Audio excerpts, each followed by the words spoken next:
Hi, everybody, and welcome to Follow Your Faith. And I am surrounded by some awesome dads who are here for Father's Day. And thank every single one of them for joining us. And I got a lot of questions to ask them, a lot of things to talk about here tonight. And hopefully, I have a bunch of questions that'll come from the questions I ask. And so let's begin. Marty, one of our dads, can't be with us here tonight. He's at some Father's Day function someplace. I'm not sure exactly where that is. But thanks to all the ones for it. Let's pray first, and then we'll kind of get started. In the name of the Father, the Son, and the Holy Spirit. Amen. Heavenly Father, we ask a blessing upon all fathers, godfathers, grandfathers, spiritual fathers, fathers of all kinds. Every man, in some fashion, has to learn what it means to be a dad. And all men, somewhere along the way, have to learn what it means to nurture others. So bless us and bless these men who are here tonight with us as they share their story, their life as being a father, what that means to them. What was it like when they first became a dad? And now what is it like for them as they've been there for quite some time? So bless each of them and bless all of us who are watching us here tonight. In Jesus' name we pray. Amen. So thanks, everybody. And let me introduce everybody. If you can watch on the screen, up on my far left, there's Sean O'Dowd up on top. Along beside him is Luke Pringle. Then down below Sean is Adam Watson. And then there's Josh Nipple. He's up on some mountain someplace. God bless Josh for wanting to jump in with us way up on top of the mountain. It looks like a beautiful day up there. It's been a beautiful day today. But I guess where you're at, it's really beautiful up there. And then to my right, of course, Jerry. And Steve, if you want to jump in every once in a while, I got 6 dads around me here. So it's really grateful to be with every one of you. And thank you for spending time with us here tonight. So, I just thought, the first question I'm going to ask each of you, kind of jump in as you want to. And what was it like whenever you're first born? Were all of you there, by the way, whenever your first child was born? Yeah. For the most part. Okay. Jerry, you're was there. You're a little bit on the older side. I don't know. Oh, no, they were doing that back then. Okay, I was really there. All right. Okay. Yeah. All right. Good. So can anybody just jump in and share? Jerry, I'll let you go first. Now, what was it like whenever you first saw your child? What was that moment like? Can't imagine it. Oh, very euphoric. Actually, it came after poor Ben needed a little help coming out, so they used the vacuum extractor. If any of you guys think through that, it sounds like a shop vac. And they put it on him and pulled him. Actually, it popped out at first. I thought, oh my God, my son's head just came off. But when he came out, it was just, I just didn't have words, And I shared this, my story, almost more than a year ago. I'll briefly just recount it a little bit.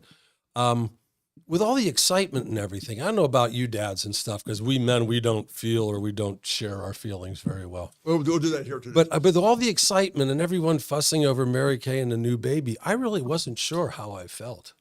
It was a kind of a blank thing. And I just, there wasn't that emotion. I actually had a dream then that people just matter-of-factly were going to take him. It's time to give him up now, And Mary Kay was even like, oh yeah, Jerry, we have to give him up now. It's time. I'm like, no. And I had this incredible love for this baby. And so I just think that's just the grace of God. That's one. So I really very much remember the first few days of my son. I have to share one story. My brother, Russ, whenever he had his first, my nephew, Scott, he calls me on the phone, and the first words out of his mouth was, "There's a God." It's very beautiful that he said that. Josh, what was it like when you first became a dad?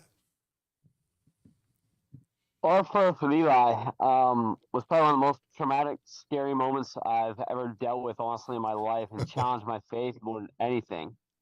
I'll never forget, it was November 29th, and we had just been to the doctors, and my wife had started going into preeclampsia. And they did blood work, they did all the testing, and they sent us home. Going, okay, we'll plan induction for a few days from now, but go home, finish getting Christmas stuff up, so you're good to go. So we went home and we did. We put the tree up. She was swelling up pretty bad. But as we're finishing the tree, we noticed both of us had voicemails on our phones. And so she checked hers first, and as she's on the phone, she starts just breaking down crying.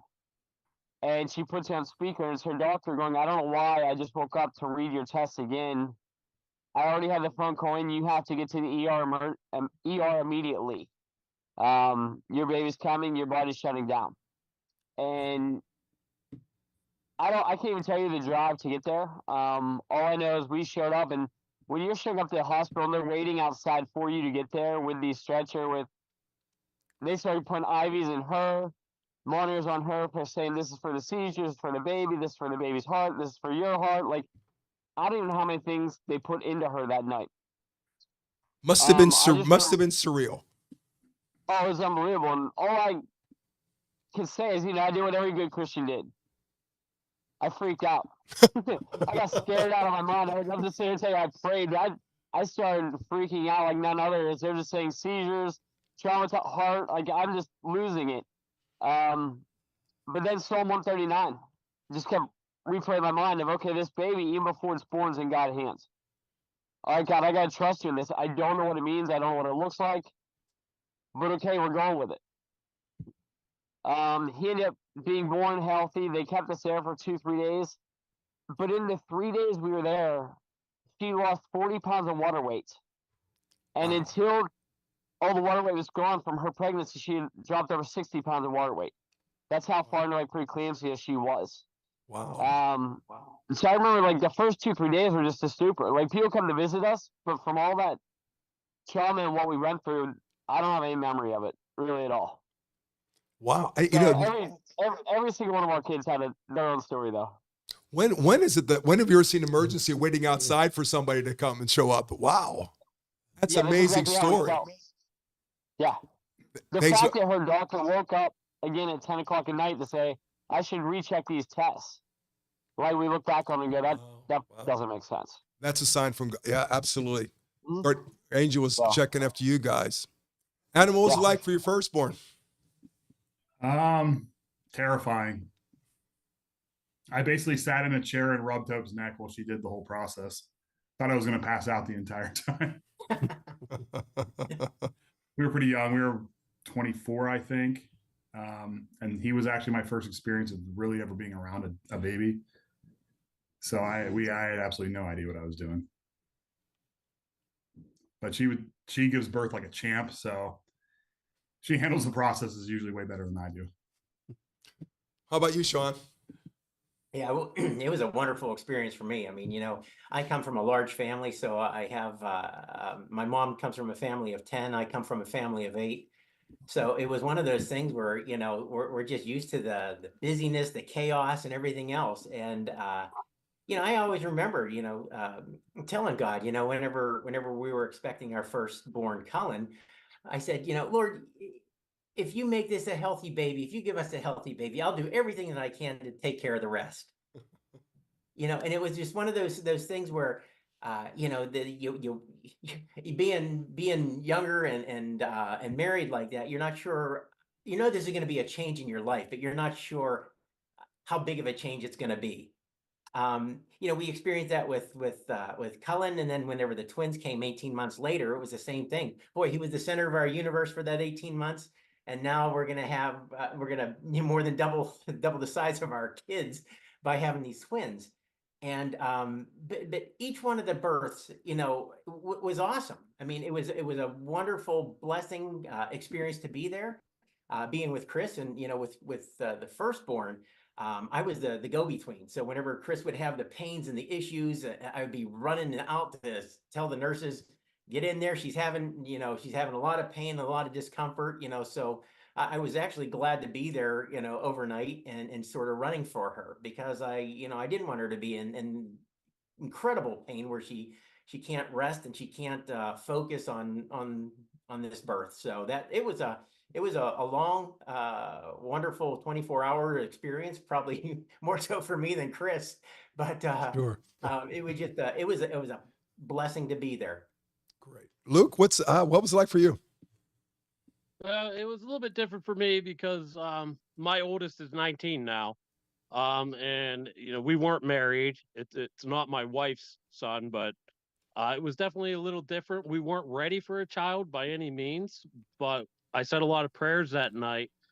And the whole delivery went off perfectly smooth. I mean, no issues whatsoever. even the nurses were amazed at how completely there was no complications. It was a miracle how perfect everything went. And then that baby came out, and I mean, I was just shocked. I mean, you don't realize how much you could just love somebody else until you see your first child. And then my hands were shaking so much when I cut that umbilical cord. I was terrified I was going to cut the nurse's finger off. Oh yeah, You guys cut it was. umbilical cords? Did you guys all Yeah, do they that? let us. Yeah, they let me cut the Wow. Ooh, I umbilical didn't do cord. that. I Wow. mean, my hands were shaking, and I mean, that was a life changing moment for sure. I mean, it was truly a blessing. Wow, I that's didn't know something. you guys did that. Yeah. So I didn't touch that stuff. Wow. Holy cow. So let me take this a little step further, and now you are Christian dads. So you're not just dads, you are Christian dads. What's that like? What is your faith? What's the difference it makes in this whole drama, this whole adventure of being a father? And then we'll go back.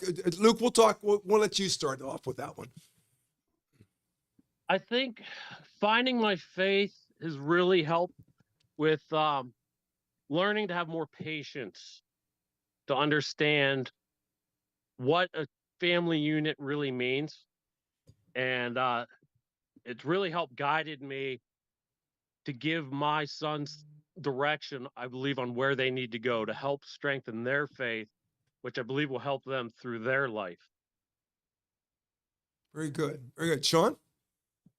Yeah, for me, it means everything. I mean, it's means all the difference in the world. You know, I mean, I could go and at home and, you know, read my Bible in my room and close the door and everything like that, but I don't do that. I have my Bible sitting out on the dining room table, and I try to get my readings done first thing in the morning. And my kids see that. My kids come down and, you know, from bed, and they see me reading scripture.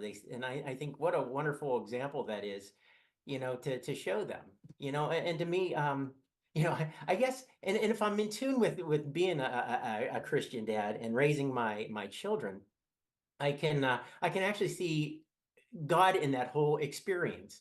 I remember the one time where my son Aiden, he was real young. He was like 4 or 5 or something like that, and he did something I told him not to do. So naturally, he sat on the step for a couple of minutes. Um, but after that, he said, "Okay, Dad, let's play." And I thought, what a wonderful example. I'm still fuming because he didn't listen to me, you know, and he had to sit on the step as a result of that. But I'm still fuming that he didn't listen to me, even though he paid his penalty and sat on the step. Um, I thought, wow, how cool is that? And I wonder if God treats us that way. You know, after we mess up and screw up and sin, and we go and confess those sins and ask for that forgiveness, and God's telling me, come on, Sean, let's go play. That's a good story. That's a great story. Right. That's a good story. So what about that? What Adam? What about you?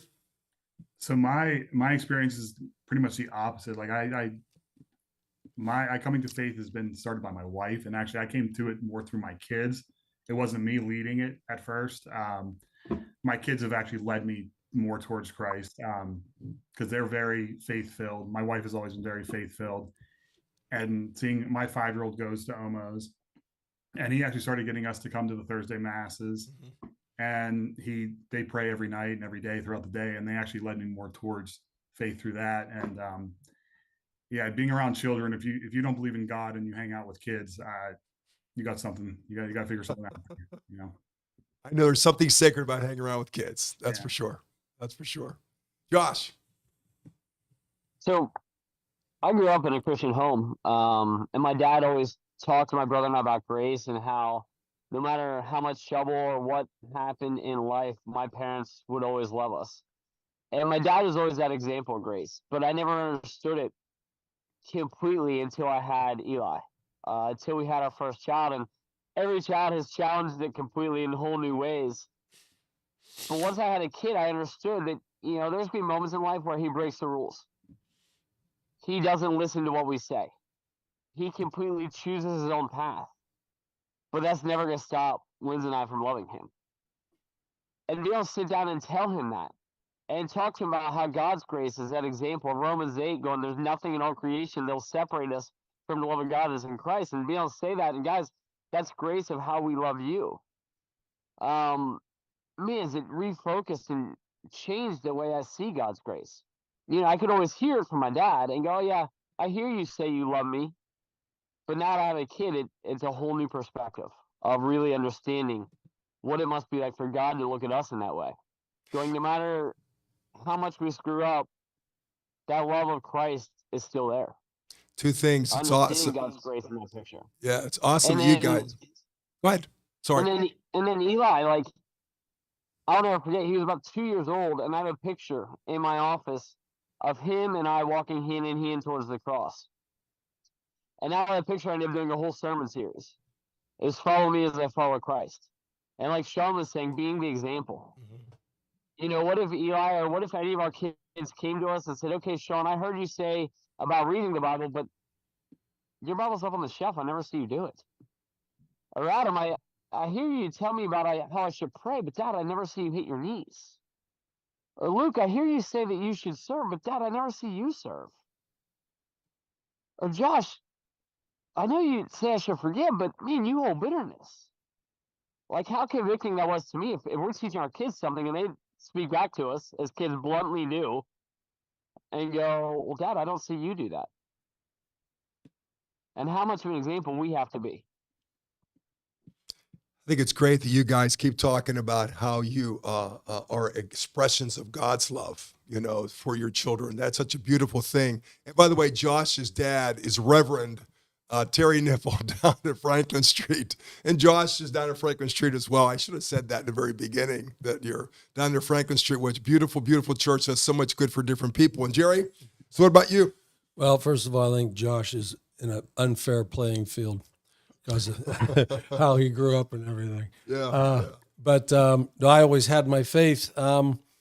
Without going too far through the whole story, though, it seems like, and I'm going to only talk from here on after this about now, but when my kids were growing up, we did a lot of let the church teach them their religion. We do a lot of that as Catholics. We did a lot of that, and there's a lot of people, my brothers and sisters here that hear my story, and we're all kind of like saying, yeah, you know, we kind of took a little bit of a sabbatical in a way. Yeah. And thanks to the Alpha and other things woke us up, you know. And so now I'm playing catch up with my kids, but it's I always wanted to be a good example and take the kids to church and try to talk about these things, but it wasn't the same now that things have been reignited. It's a whole different world now. And so I just, as Josh said, you know, like we're learning from Jesus what a real father's like, because he told us what his father's like. Yeah, right. And just always trying to imitate that and with the patience and everything. So we can get into that more. Oh, Joseph in the new life here. Joseph, you know, was the one who really taught Jesus the whole idea of fatherhood, you know, in many ways as a man. So, Right. So let me kind of zoom in different ways. Now, first of all, Josh, you and Adam, you're the dads of the young ones. What's the ages again, Adam? 11, 8, 5, 3, and then one on the way. Okay, and then you got Josh. What's that again? 8, 6, and our twin girls are 3. Okay, okay, very good. So, what are the biggest challenges of the kids at that age level right there? What's your biggest challenges? Josh, you want to start us off with that one? Some of the questions they come up with are mind blowing. Like our 6-year-old Silas will come up with the most off the wall questions, especially when it's time to go to bed. It's his way of keeping himself up. But he'll get into topics of creation, of dinosaurs, of what heaven's like, of animals, and it's like, dude, I don't even know where you're like. I feel like I should be getting a notebook out and taking notes from him. Like the one night we're sitting there in bed, and he's like, "Dad, do we wear shoes in heaven?" I'm like, "I don't know, bud. Do you want to wear shoes in heaven?" And you see his mind going, "Yeah, it's streets of gold. I think I want to wear shoes." It's like, all right, bud. Yeah, you can probably wear shoes in heaven. But just the stuff they come up with, especially in today's culture, it's like, man, God, I don't have a clue. Maybe go talk to somebody who's a little bit smarter than me with some of these deeper questions you're coming up with. I don't know. It's a weird world we live in right now. Like the stuff kids see on TV, the stuff they hear, stuff we never were challenged with growing up. Like, you know, the idea of just YouTube and everything else. Like their mind is always instant. they want the instant gratification. So even like trying to teach them to wait, and even what it means to wait on God and in prayer, like it has its struggles. Do you guys, I'm talking Adam and Josh together with all this, I think, the problems that used to be for mere teenagers and you were sort of saved until they hit the age of 13, 14, 15, to some of those questions or some of those struggles are somehow appearing in the young kids. Are those things kind of appearing sometimes given the culture we live in? They do. We're pretty limited with technology though in our house, which I think shields kids a little bit more. We don't like our oldest son's in 5th grade, and he's one of the few kids that doesn't have a cell phone yet. Good for you. But you see it when I do a car line with the kids, and every kid in every grade level comes out, and they have a screen in front of their face, all of them, which I think they have more access to stuff than we ever did growing up. No wonder your kids are so articulate in many ways too. So, you can tell the difference somehow, Right. What's it like for you though, Adam? I mean, what's it like just to I mean, be a it's dad great. with We have 4 boys right now. We told them all what the 5th one is going to be today, but I don't know if my wife's giving me permission for. That's all right. that It's yet. it's okay.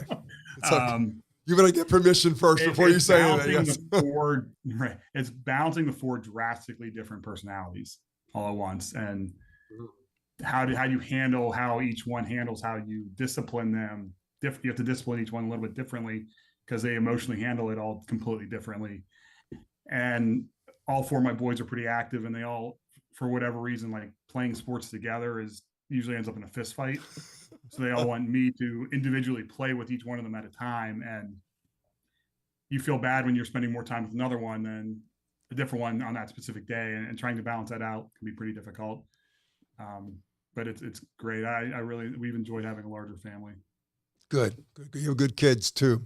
So Sean, anything else you two want to say anything? I guess Sean will ask Sean about being a dad of teenagers and even getting beyond that. That's how many of your kids in the teens right now, Sean, for you?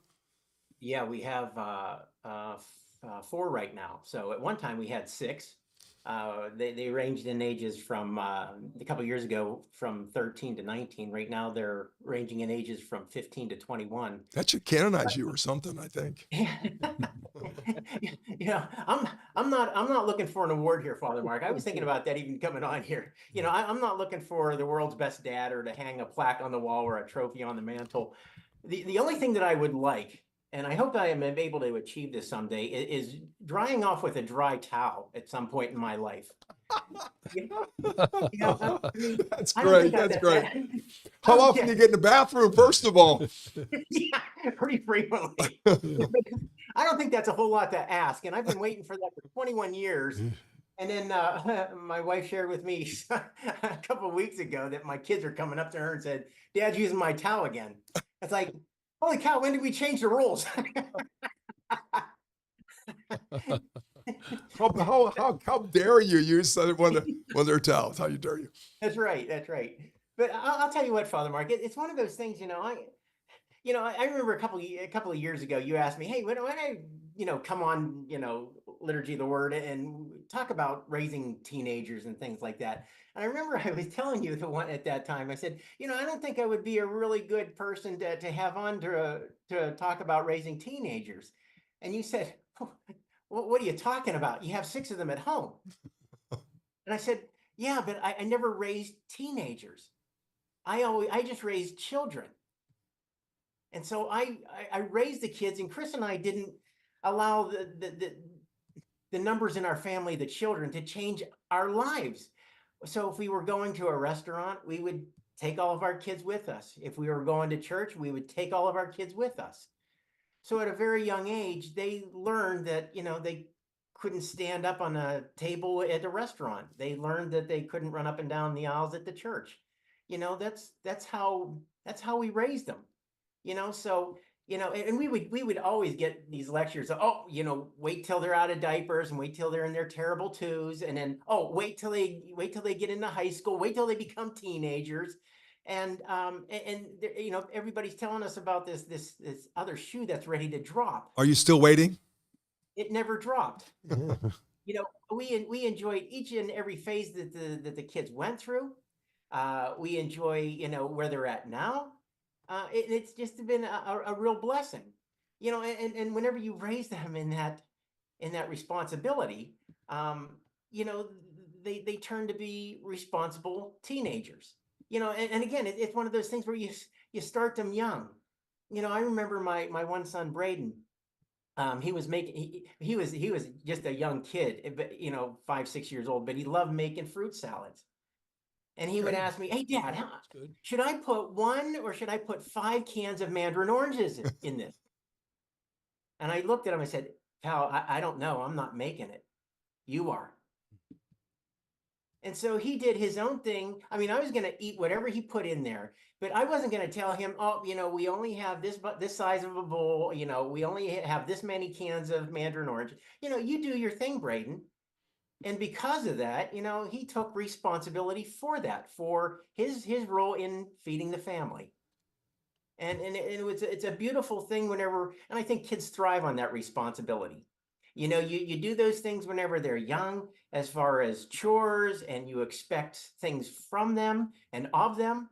And then now it's like, you know, you get to that college age and somebody needs a couple of $1,000s out of your bank account. Okay, here's my account, here's my routing number.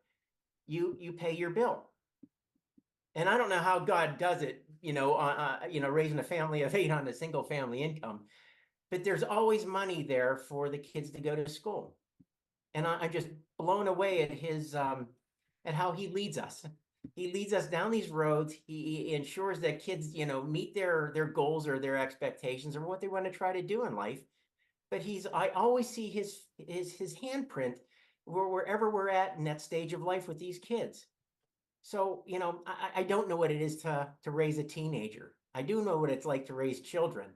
But whenever you raise them and give them that responsibility and have God as a foundation in their life, some really beautiful things happen. Absolutely. Now, Luke, you have Gabe and you have Xander, your two younger ones who are special needs in many ways. And so we asked you to come on, and I asked you specifically whenever you kind of came to join us for all this. I said, are you willing to talk about being a dad with children who have special needs in different ways? And you and Cassandra do deal with that. And just I want you to just share a little bit about what that's like for you and your family. And maybe just talk a little bit about Gabe, a little bit about Xander, and kind of go from there. Yeah, for us, it's definitely a different situation. Raising a son that's autistic brings a whole new set of challenges. There's no doubt about that. And we have grown in our faith a lot, especially in the past, I'd say 3 years. We've really come to our faith. We really got involved with the church. We even got Gabe, you know, that Miss Janice worked with him. We actually got him to do his first confession. We got Gabe to even take his first Holy Communion, which honestly, I never thought it was going to happen. But through the workings, I mean, just through the working of God, miracle, he was actually able to understand that and get to the point where he could receive his first Holy Communion.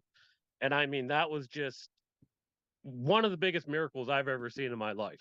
The way that he was able to accept and understand what that was. Like, I never thought I'd see the day, but here he is. He's able to take it, and that's fantastic.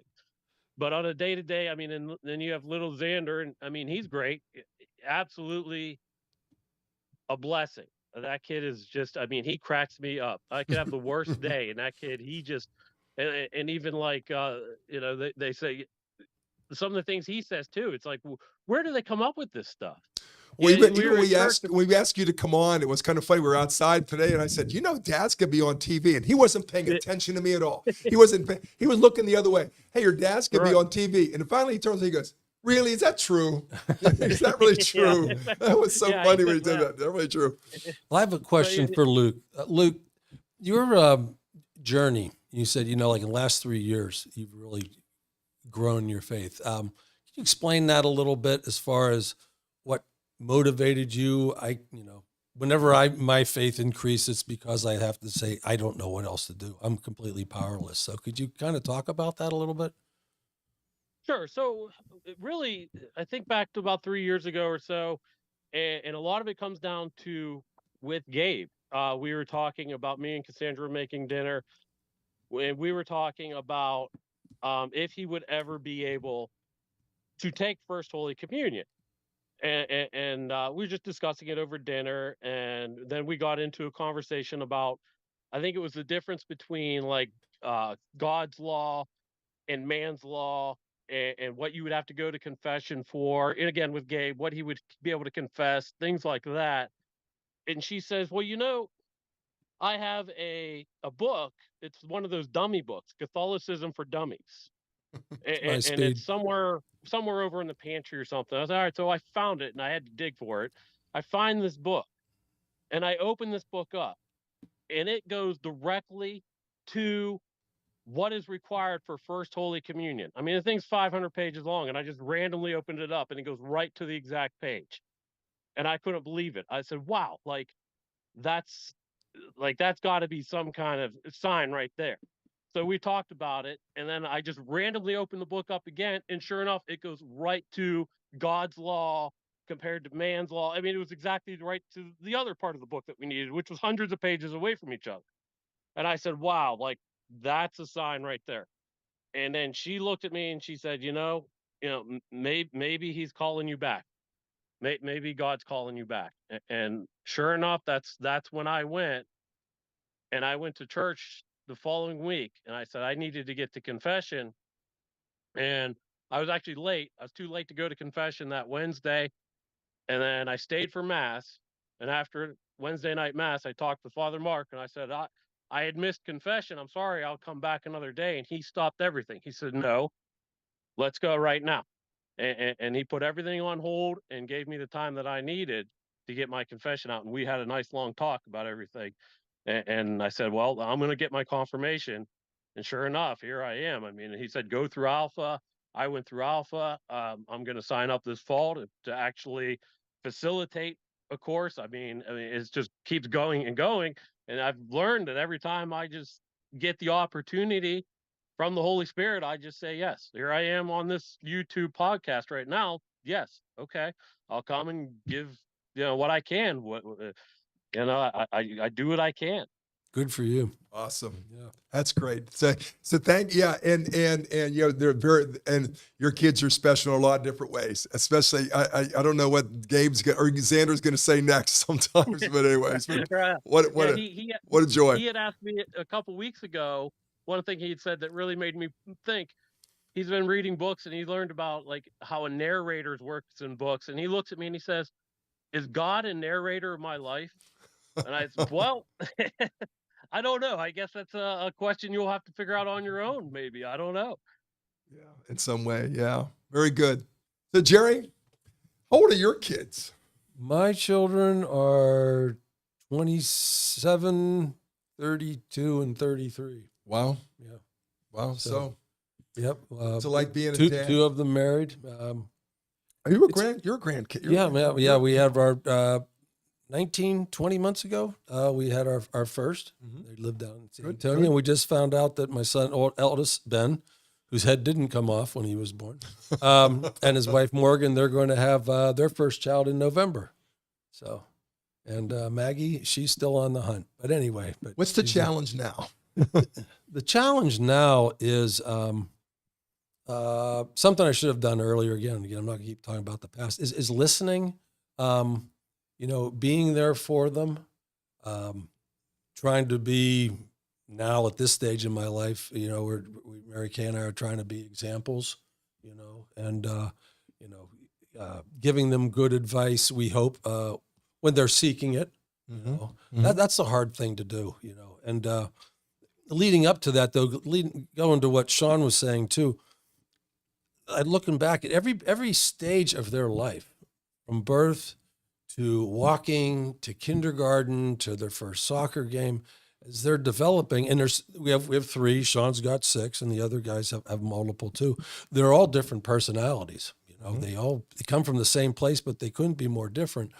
And so the challenge is meeting the needs of each one of those at each stage in their life, and then as they get older and they start getting their own minds and they start in their teens talking back, and they've got their own opinions. And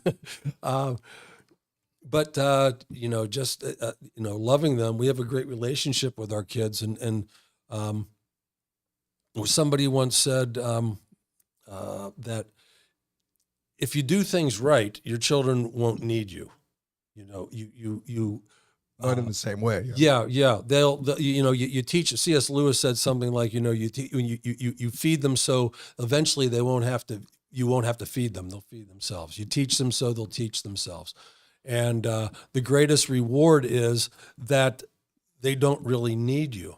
And Mary Kay and I talked about that a lot before the show. And I thought too, if you're really doing things right, they'll at least call you and they want to be around you, because your parents, you can say, I don't need my parents. I don't want to need them. I don't want to talk to them. So you have to balance that relationship. But that's as the kids get older, it's a lot of being there, helping them Do you still feel stay secure. Do you feel they listen to you? They do. Yeah. Yeah, it depends. It depends on the advice and everything, because you still have your way of doing things. My parents gave me advice all the way the rest of my life, and I keep reminding them they're my child until I'm gone. But you do it in love. Sure. Sure. So I think go ahead. one more thing I'd say. I think we can all agree one of the biggest struggles in today's culture, especially with kids, is the number of kids growing up around us who aren't brought up in faith. Right. 20 years ago, I remember back growing up, every car, like on the block where you grew up, on Sunday morning was pretty much a church. Like church was part of life. It wasn't a hit or miss. It was pretty much every family at that time, 20, 30 years ago, went to church in one capacity or another. Now, when you go to church Sunday morning, you look around and maybe you're the only car on the block that's actually at church. Right. We're living in a generation where most kids are growing up outside of faith. So even you say the name Jesus and they're like, who? David and Goliath is now like a sports analogy than it is a Bible story. Kids are growing up without scripture. Like my kids go to public school at Richland, and the number of my kids' friends who don't go to church, it blows my mind. How many of your kids' friends don't come from an intact home, where there isn't a father and a mother, in the house? When we were growing up, I can think of one or two kids that families were divorced.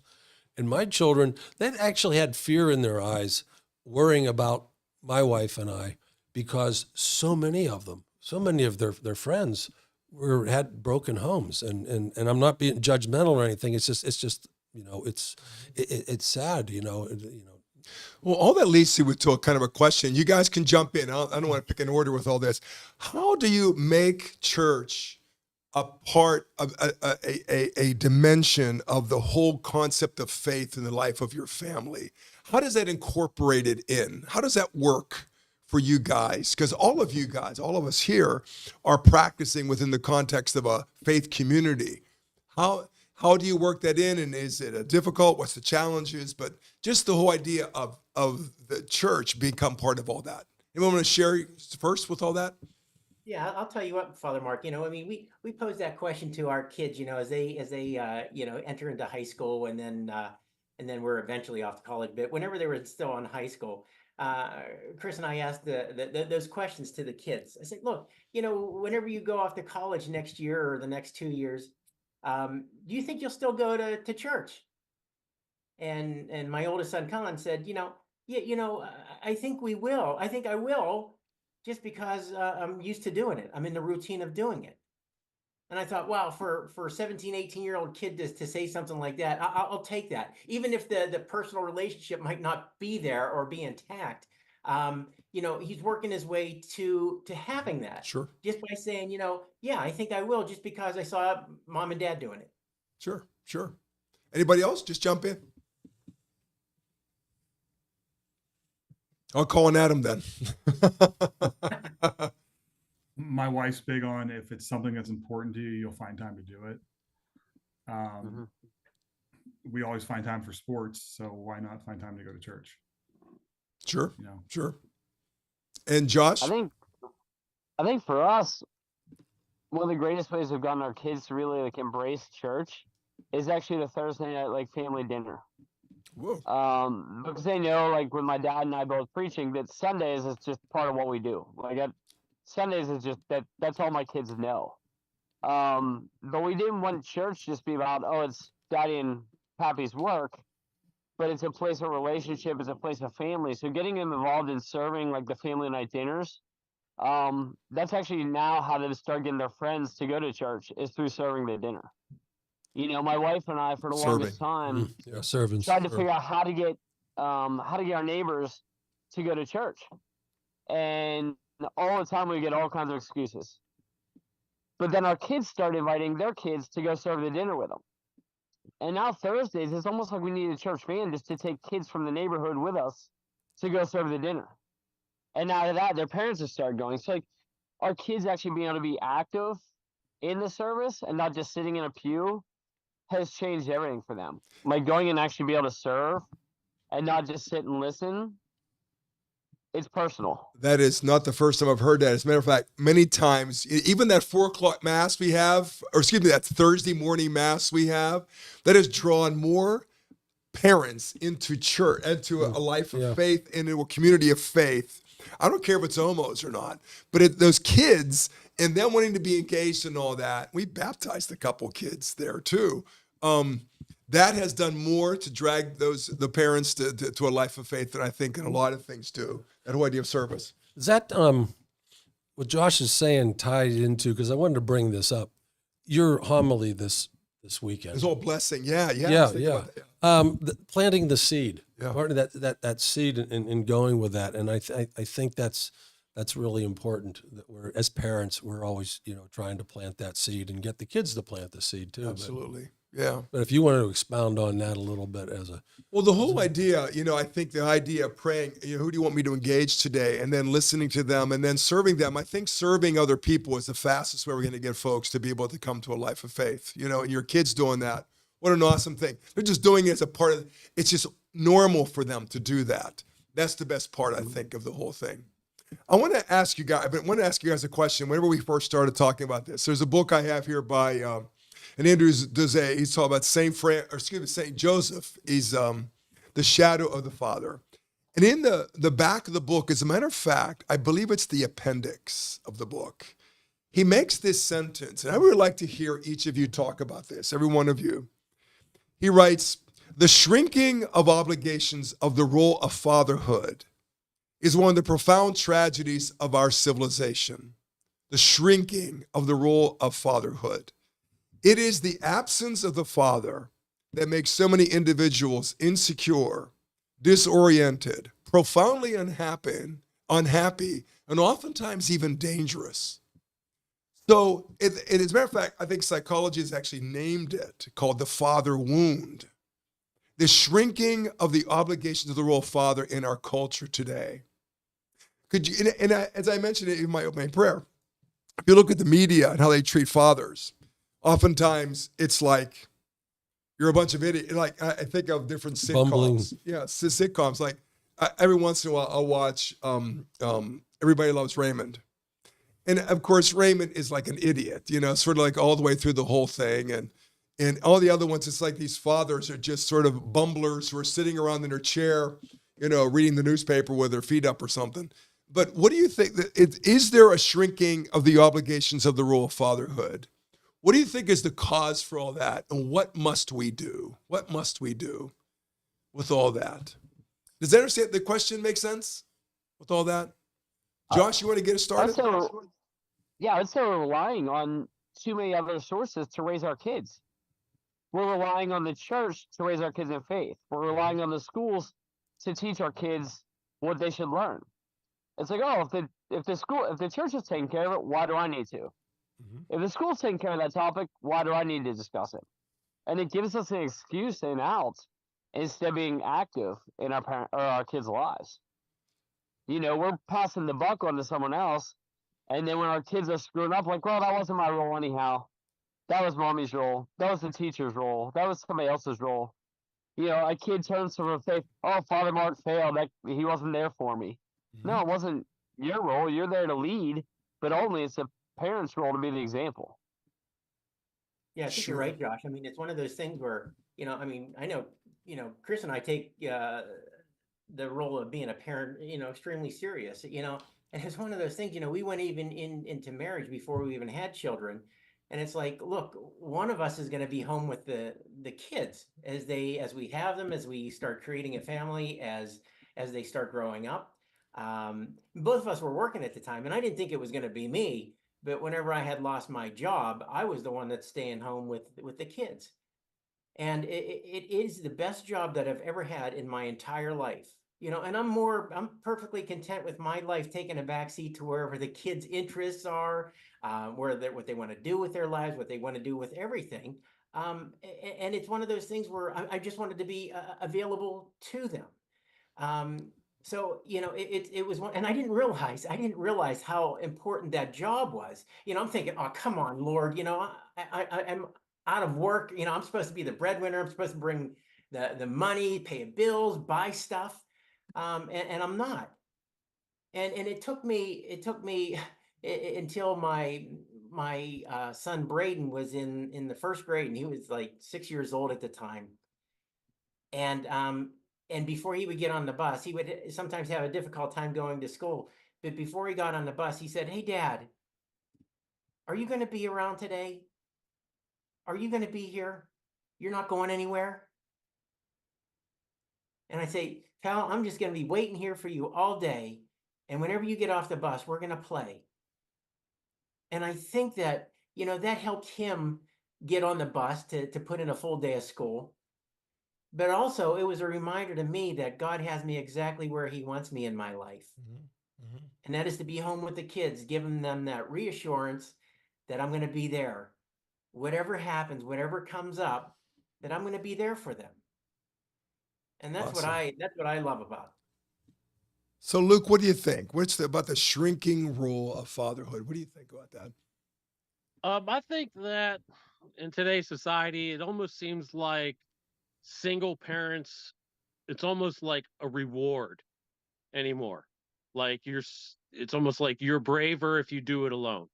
Wow. It's like, it's almost like it's better to be alone. You don't need any help. And people, they rely too much on themselves. I think people need to start including God more in their life and understand that it's not necessarily better to be alone. I know every circumstance is different, and I understand that.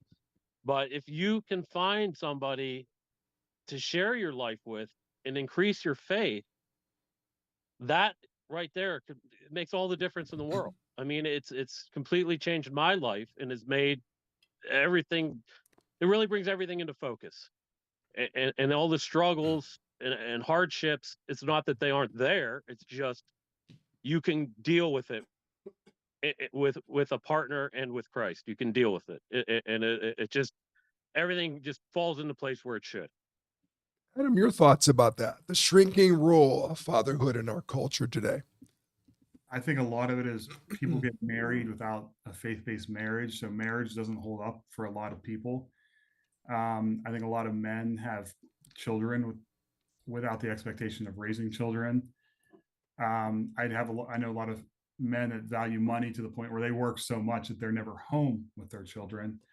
So I think there's a lot of different factors that go into that. I know actually owning an own business, the benefit of that is I do leave work a lot to come home and spend time with my kids because I'd rather be home with them than be at work. But I think there's so many different factors in life now that allow people. There's a lot of cop outs to not have to raise your children. What are some of those factors you think that really give dads an out? Oftentimes, anybody could jump in. Sean, wait, what? I mean, you go ahead first, Adam. What do you think? But anybody can feel free. The biggest thing is I don't think people value the marriages they get into. I don't think they understand or value the vows they say when they get married. I think a lot of people there's so many different. A lot of men have a hard time giving up some of themselves when they have children, their own hobbies and things like that, where those things still hold value more than spending time with their kids. A lot of toys. Yeah, Sure. I think part of it too is I think our culture has produced this mindset as the guy we have to be busy all the time. Mhm. You know, think about last time you went to a picnic or spent time with men who are in the working field and they're like, hey, what have you been up to lately? And in your mind, like, oh, I got to prove how busy I am because they're busy. They're working 60 hours a week. I got to prove how busy I am. Where we say, well, I spent the day with my kids. They're like, oh, okay, it must be a tough life. You're like, Mhm. no, it's probably where I need to be. I need to spend time with my kids. Okay, well, really, what'd you do then after? No, I spent the day with my kids. I focused on them. And the world kind of gives you this look of like, oh yeah, real tough, huh? How And I radical think is that? we worry so much for others' sake. How radical is that? I'm going to spend the day with my kids. That's pretty cool. You know, like I'm sure all you guys did that today in some way. Right. We're losing you there a little bit, Josh. Josh is up in a mountain somewhere in Yeah, Alaska my or phone was something. just so- Oh, there you go. I thought we'd ask you again. We're running out of time. I think we're doing my just phone was saying fine. low battery, so we're good. Oh, okay. So I want to ask one more question of you guys, and then I want to let you guys just sort of like say some final words to all this. But my last question is this: what's the difference? You guys talk. All of you have done this. This is a good thing. You're a team. You and your wife are a team. What is unique about being a dad?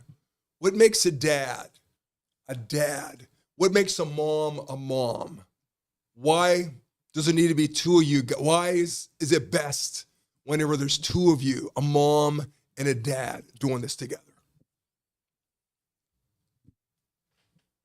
Yeah, for me, it just makes life that much easier. You know, What's while- unique? What's unique about a dad? Yeah, because well, the way I see it is I fill in the gaps. So if Chris is working and bringing home the paycheck, you know, I'm the one that's making dinner that night. So it's one of those things where, you know, and I have to time this well because the kids are usually starving by the time they get home from school. So I don't want to encroach in, you know, homework or whatever sports are going on that evening. So I make sure that everything is done and prepped and ready to eat as soon as they step in the house, so we can get that out of the way early in the day, early in that afternoon, 3:30, 4 o'clock, so we can enjoy our evening. So it's one of those things where, you know, if I look at my marriage as a team, you know, I want to be part of that team, meaning that, you know, I'm not waiting for Chris to come home after a long day of work and make food. You know, that's my job now. So, you know, I'm perfectly content with, my life is not about me. And just like Adam said, you know, I mean, you know, guys look for different hobbies. My family, my kids are my hobby. That's where my priority is. And if I can, and if I can put God in the center of that and be rooted in that, it makes things, like Luke said, so much easier. It makes life so much easier because of that partnership that I have with my wife, making making my kids' life that much easier, or a little smoother. Let's put it that way. Jerry, what's the difference? What's unique about being a dad? Being dad, I think especially the main role in my idea of being a dad is the children seeing how much it's easy, you know, because the guy's back to feelings and everything. So it's kind of in the guy's court in a way, is to show how much he loves their mother. I could not agree And more. and That how is so important. how they nurture that together. I want my son to see what it is to truly love a woman and be nurturing and there for the children. I want my daughters to see when they're out there shopping for a man what it is to love and nurture them, what to expect. You My know, and then dad's- that's what's missing. So, you know, the men are coming up not having that guidance from their dads, and girls are coming up not seeing the love to their mothers, and they don't know what to look for, what to do. My dad loved my mother, and we all knew that. And one time I called my mother she, and I all of a sudden it's like I knew I said something wrong. Your mother is never she, never that. I went, okay, I got it. But I mean, I remember I said, "Uh-oh, that was really bad. I shouldn't have done that." But he had tremendous and he required that we respect my mother. And we did. I remember never feeling less secure and scared when I would hear my parents arguing or fighting. Yeah, yeah. And I can remember one particular instance where I'd never felt so secure and happy and loved when my dad would like put his arms around my mom and say, you know, I love you, or isn't she pretty, or whatever, something like that. I mean, that kind of security we've got to provide to our children. Absolutely. Josh, quickly, what's unique about being a dad? For me, what they say is being the spiritual leader. Okay. Like, I believe biblically, men are called to spiritually lead their homes. I think it's where a lot of homes struggles. The mom tries to take on that role, and the dad's just kind of like the bystander. So I want to be the one to lead my kids in prayer and to read to them at night. Going, guys, we're gonna open the Word up together, and yes, my wife is right by my side, and we are each other's encourager. But I want our kids to know that, like, okay, dad is the spiritual leader, and then mom is like, not to put in terms, but like the emotional leader. Like, she's the empathy in the home. Mm-hmm. Like, that's my wife's heart, is she understands when kids are going through hurt. She understands when the kids are going through something, to be there to put the Band-Aid on. When I'm the one like, hey, just throw some dirt in it, you're okay. She'll be the one to be like, hey, I'll be your comfort, put the Band-Aid on. But to me, it's being that spiritual leader. That's beautiful. Yeah, it's wonderful. Yeah, all you guys are, and every one of you guys are. Luke? Yeah, I think that with me and my wife, we don't necessarily always take like a traditional role. Again, like Sean said, if she's working late, I'm making dinner. That, you know, I'm folding the laundry. You know, we take turns. You know, we both have we work together as a team. But when it comes to the unique thing about being a father, again, a lot of times it is a spiritual role that I believe that, like you say, Father Mark, you've even said, if you get the father, you get the family. Yeah, And yeah. that's absolutely true, in my opinion. I see that all the time. Now, I do believe that my wife absolutely played a huge role in getting me into my faith. But I believe that is my role. I continue to further that faith. I continue to further the family in that faith, and I believe that is the father's role, to continue to lead. To lead the family in faith. That is definitely the father's role. Yeah, they say that when no parents go to church, the kids will never practice. If the mom goes to church, 20% of the time the children will follow. When dad starts practicing the faith, it goes to 90% and above. It's remarkable how that, and that's just a statistic, you know, so that's not some sexist thing. That's just that's a there fact. for all that. So Adam, what is unique as a father's role? I'm not sure there's really anything to add. You guys are all very beautifully well spoken. You obviously seem like wonderful, wonderful fathers. It's the greatest job in the world. Awesome. It's great. So listen, we only have a couple minutes left to go. This kind of came fast for me. I didn't even get a chance to really engage the audience in a way and ask them if they had any questions with those. I don't know, Jerry, if you have anything over there that they might be asking. Nope, just everybody saying hello. Everybody Oh, saying good. hello and They're listening in to awe. you guys. Yeah, you guys done a great job. Can you, each of you, in one sentence or two, if that's possible, just starting with Jerry here, let's, what's some final words for all of us? All of us folks trying to become dads Just some way. Be good examples, whether your kids are 3 or 30 or 55. Very good. So you're always there for them. All right. Sean? Yep. Love God, love the kids, love the family. Luke? Yeah, you're gonna get thrown some curveballs in life, and no matter what, keep your faith and always love your children, and God will lead the way. Adam? If you're ever questioning whether you want to be your dad or not, no is never the right answer. I mean, saying yes. I would agree with you. No is never the right answer. Yeah. Somewhere on the way, we have to be a spiritual dad, a dad like you guys, a godparent, a mentor. We're all called to be dads on some level with all that. And Josh, you want to take us home with all that? Yeah, I would say your home is your greatest ministry. It doesn't matter how great your church is, how much money you have, how much of an influence you have in the world, if your home isn't your first priority. Absolutely. Teaching God to your wife and to your kids has to be your priority. If if everybody was dads like you guys, we would be in great, great shape. So I'm really, really appreciative of all of you. Now, next week, I think we're supposed to take off. Is that correct, Steve? That's the fourth assume week? so, yep. Okay, I think it's the 4th week of June. So we sort of plan for July during that last week. So we're going to we'll be off next week, but then we'll be back on again for July. So I just want to, this was great. I just loved listening to you guys talk about this. You know, we have a lot of things from Mother's Day and make a big deal about Mother's Day and everything else. And we're doing better with that Father's Day, but you guys have said a lot of wonderful things. I have a lot of people watch this week and watching now and watch this week and hear about what it means to be a dad. I think you guys did a great job. So thank every single one of you for being there. Josh, way up the top of the mountain up there, I'm really grateful that you came and did all that. Coming from your dinners, your wives are probably having to watch Deucers or something, unless the kids are doing it or something like that too. But thank you very much for all of you for joining. I really appreciate it very, very much. And God bless every single one of you. And I'm very grateful for having this time together with all of you. Thanks a lot. Goodbye, everybody. Thanks for watching us for Follow Your Faith. See you. For Father's Thanks. Day. Bye now. Thanks, guys.